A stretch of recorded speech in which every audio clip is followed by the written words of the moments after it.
Shalom. First and foremost, I want to give all praises and honor and glory to Yahweh, Bahashem, Yahweh Shai, Bahashem, Rechak Wadash. Double honors to the apostles, the elders of Great Millstone who were well.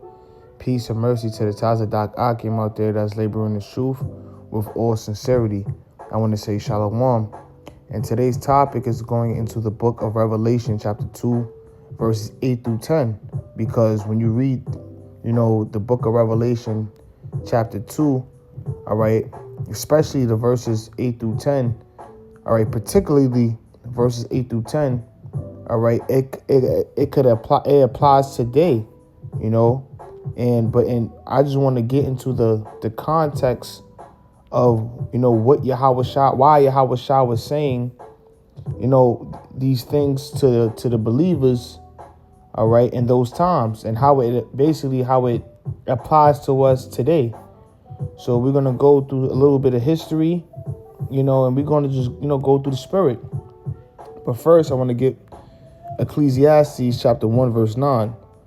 It reads, "The thing that hath been, it is that which shall be, and that which is done is that which shall be done, and there is no new thing under the sun."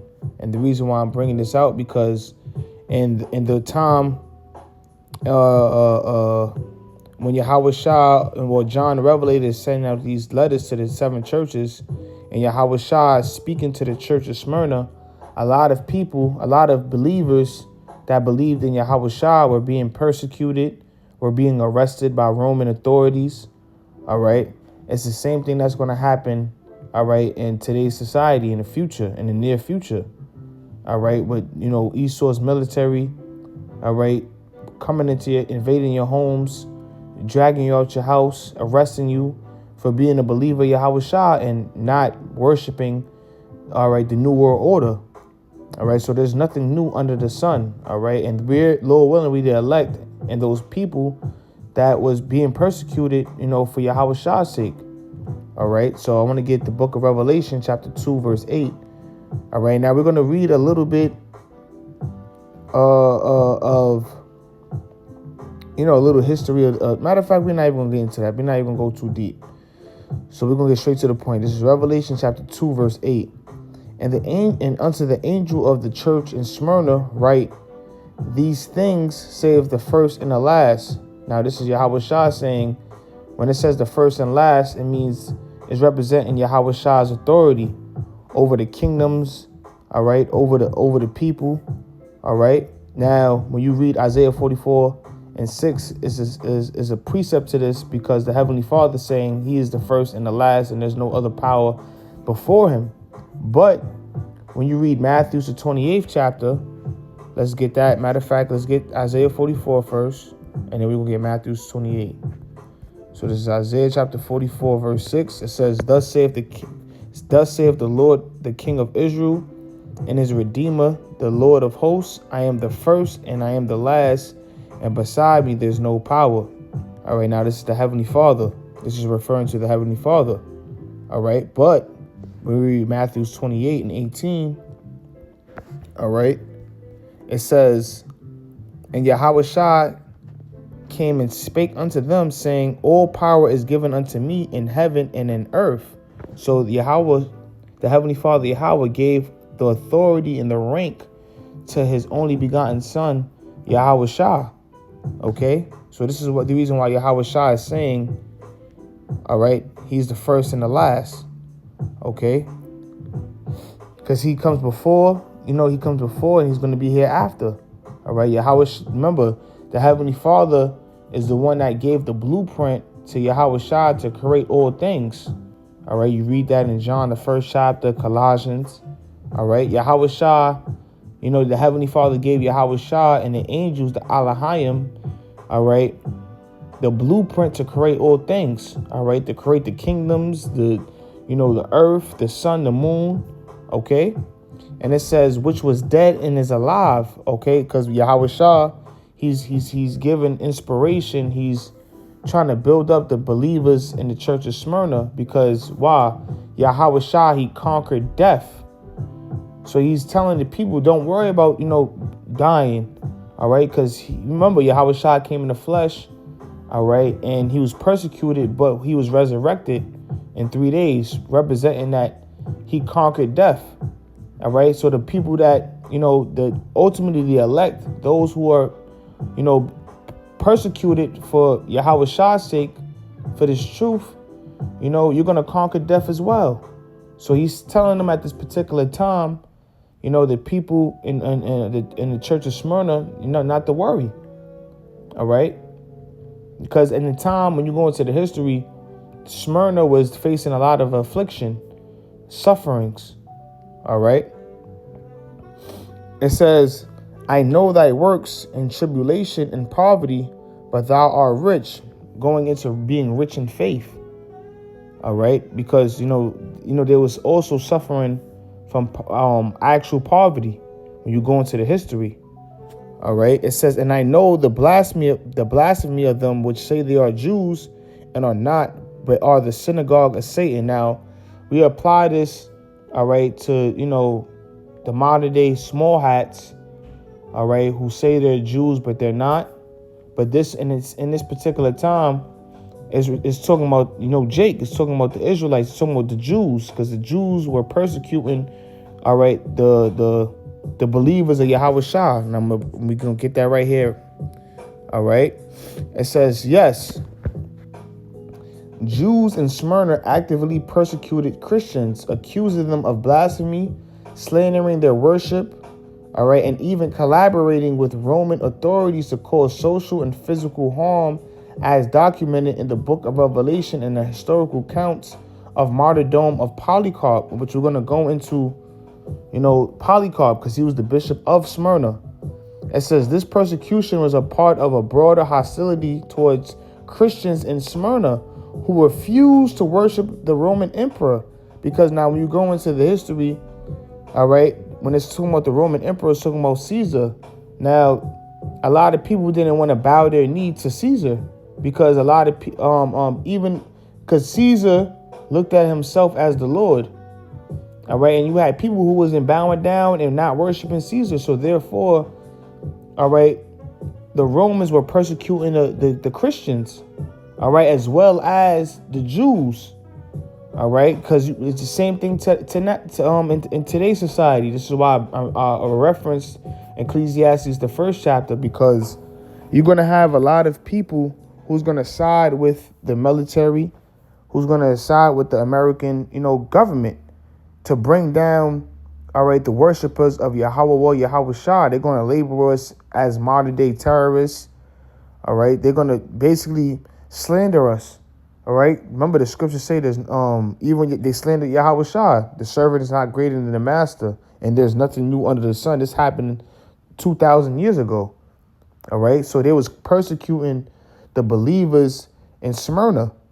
All right. It says this persecution was part of a broader hostility towards Christians in Smyrna who refused to worship the Roman emperor, but the local Jewish community played a significant role in instigating conflict according to biblical and historical sources.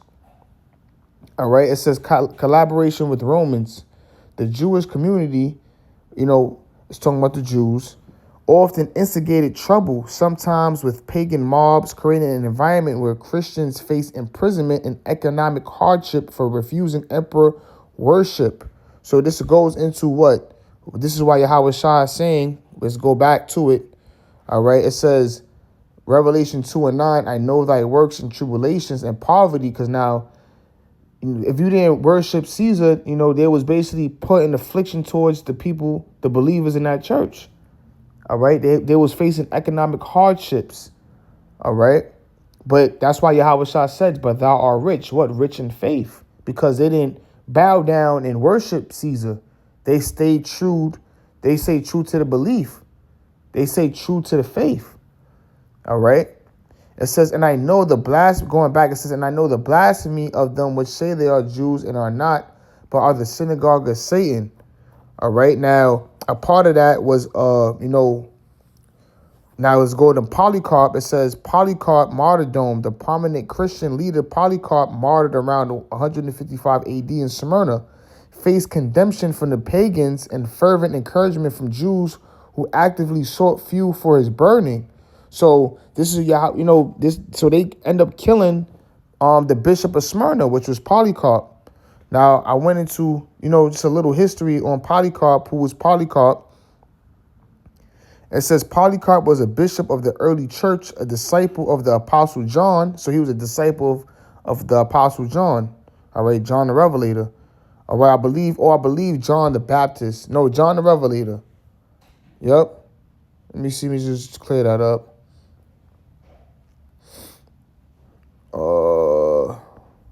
Let me see. Yeah, I believe it's John. Yeah, definitely John the Revelator. This is referring to. Okay.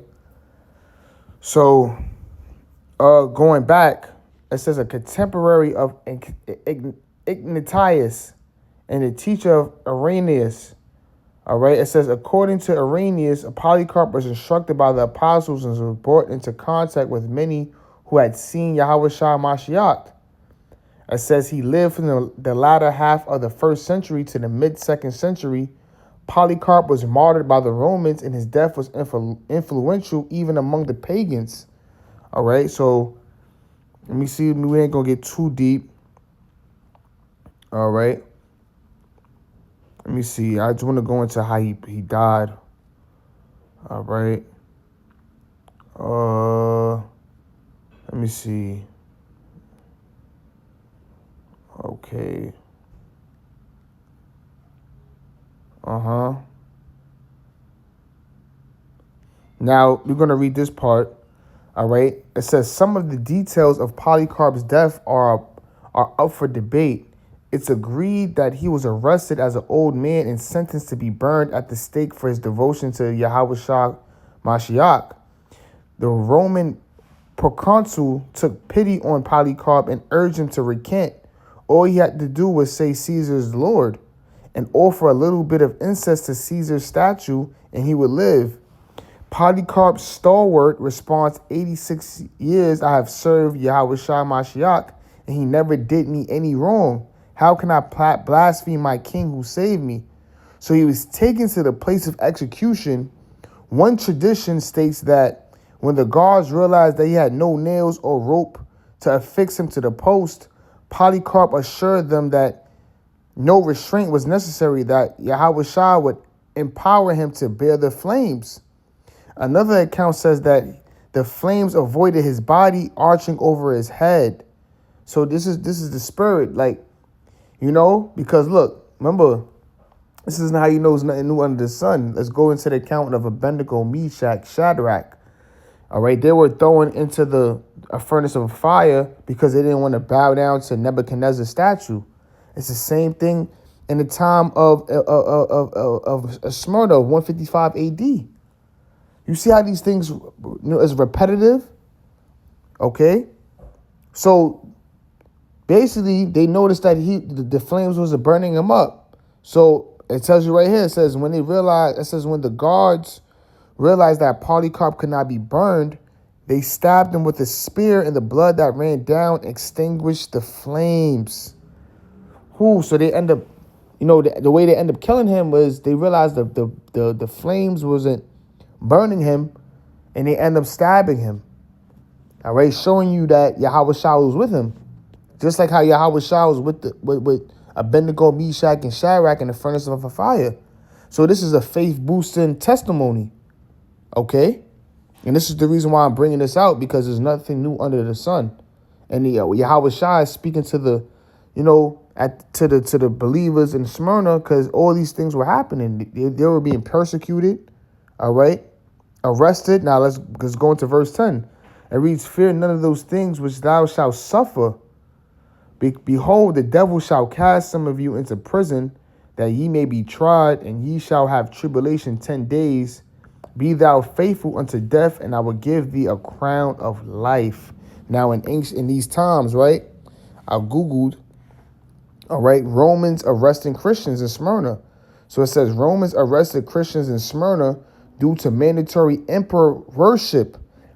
Hear how it says it, mandatory emperor worship. Now, what's going to happen in the modern day times? they're going to tell the government, the American government, which is, Trump, or whoever's going to be president at that time, they're going to mandate for everyone to take that microchip and to worship their new world order. Okay? It's the same thing. All right? Because when you take that chip, you're basically saying you comply with Esau's rulership. Like you're basically saying, Esau in America is your God. You're worshiping them because they look at themselves as God. All right? They look at themselves like that no one could bring them down. Look what's going on in Venezuela. All right? They're not worried about no other nations, and they're very prideful. So same thing that occurred in 2,000 years ago. It says, let me read it again. It says, Romans arrested Christians in Smyrna due to mandatory emperor worship, viewing refusal as treason, leading to severe persecution, imprisonment, economic hardship, job loss, food denial, torture, and martyrdom. So look, this is all through the spirit. This is going to happen now. Brothers are going to lose their jobs. All right.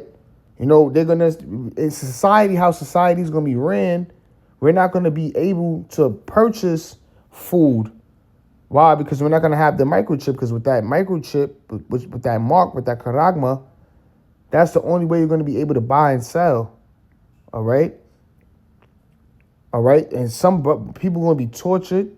Now, in modern days, they pass laws that they could basically go invade your home and bring you to have a private investigation. But we know they're going to end up bringing people to concentration camps, those who don't have the microchip. So this is Yahweh Shah is telling the people, even us to the days, don't feel none of these things. All right. He's already given us the warning. All right.